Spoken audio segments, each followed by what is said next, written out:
मेरा नाम पंकज शुक्ला है। मेरी किराने की दुकान थी पॉलिटेक्निक कॉलेज के पास पचौर में, और मैं यहीं का निवासी हूँ।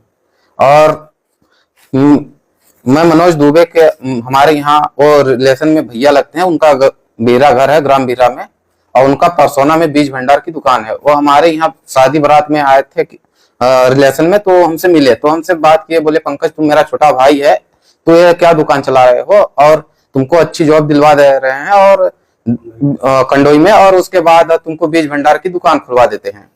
हम बोले ठीक है, मैं बात करके जीजा जी से पूछ के बात करता हूँ आपसे। तो हमारे जीजा जी सुभाष तिवारी, जिनका हरदी में घर है, और उनसे मैं बात किया तो वो बोले ठीक है हम बात करेंगे। बात करने के बाद मनोज दुबे के पास गए तो सब उनके पास वो अपना अपना स्कीम बताया जो जो जैसा था। उसके बाद हमने उसको पैसा दिया जीजा जी के कहने पे, और जीजा जी के सामने जो भी लेन देन हुआ जीजा जी के सामने हुआ। उसके बाद में वो हमारे पास एक बार 1,30,000 रुपए लिया, और एक बार 3,70,000 रुपए लिया। क्या उन्होंने पैसे लिए? किस किस काम के लिए पैसे लिए? 1,30,000 नौकरी के लिए लिया था। बोला तुम्हारा नौकरी लगवा देंगे कंडोई में, और तुमको 370 हमको दे दो, बीज भंडार का दुकान खुलवा देंगे, तो रजिस्ट्रेशन के लिए पैसा लगता है, और 10 लाख का तुमको माल दिलवा देंगे, जो कि तुम अपने दुकान में डाल के आराम से बेचते रहना, ड्यूटी आने के बाद में भी बेच सकते हो, वो सामान एक्सपायरी और खराब होने वाला है नहीं।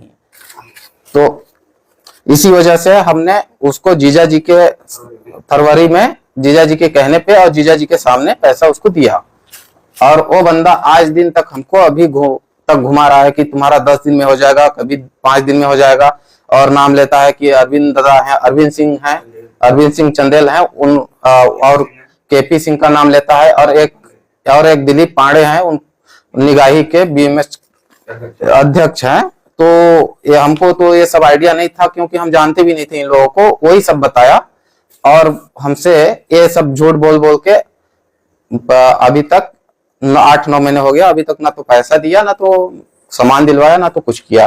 और जब उसके दुकान पे हम बार बार जाने लगे और बैठने लगे, हम बोले कि हमको बिना पैसा लिए जाएंगे नहीं, तो मजबूर होके मेरा 45,000 रुपए डाला। उसके बाद बोला अब तुम जो करना है कर लो। और तो फिर मैंने बैठन कोतवाली थाने में भी एक आवेदन दिया, और एक नमानगर, और एक एसपी ऑफिस में, जो कि हमारे पास तीनों आवेदन है। अभी तक कोई सुनवाई नहीं हुआ है। इस लाइन में आपने पैसों का लेन देन किस किस माध्यम से किया? और पैसों का लेन देन 80,000 वो उनके कहने पे मैं फोन पे से डाल दिया था उनके खाते में। तो वो हमसे बोले कि अरे यार तुम फोन पे से क्यों डाल दिए? हम बोले भैया आप बोले, अब हमको आइडिया नहीं था। तो बोले कि नहीं फोन पे से नहीं डालना था, क्योंकि हमको यहाँ जीएसटी और आरटीआर फाइल करना पड़ता है। तो हम बोले भैया ये तो हम जानते ही नहीं है, क्योंकि अभी तक हम कभी किए ही नहीं है। तो बोले कि नहीं ये करना पड़ता है, हमको ऊपर दिखाना पड़ता है, तो इसलिए हमको तुम जितना पैसा होगा वो कैश देना। तो हम वो जीजा जी से बात किए, तो जीजा जी बोले ठीक है हम हैं और दे दो, कोई दिक्कत नहीं है। तो उनको पूरा टोटल पैसा 370 और कैश निगाही यूनियन बैंक के सामने दिया गया था, और 50,000 उनके दुकान के सामने दिया गया था, और 80,000 फोन पे से के सामने। क्या सबूत है जो आपने उनको पैसे दिए? पैसे मैं जो दिया हूँ वो फोन पे वाला तो मेरे पास खुद ही ट्रांजैक्शन है, और कैश वाला रवि शास्त्री और सुभाष तिवारी जीजा जी हैं जो मेरे, उनके सामने पूरा लेन देन हुआ है। अगर आपके इन आवेदनों पे कार्रवाई नहीं होती तो क्या करेंगे आप? मैं मजबूरन कोर्ट केस जाऊंगा, वहां पे कोर्ट में शरण लेना पड़ेगा।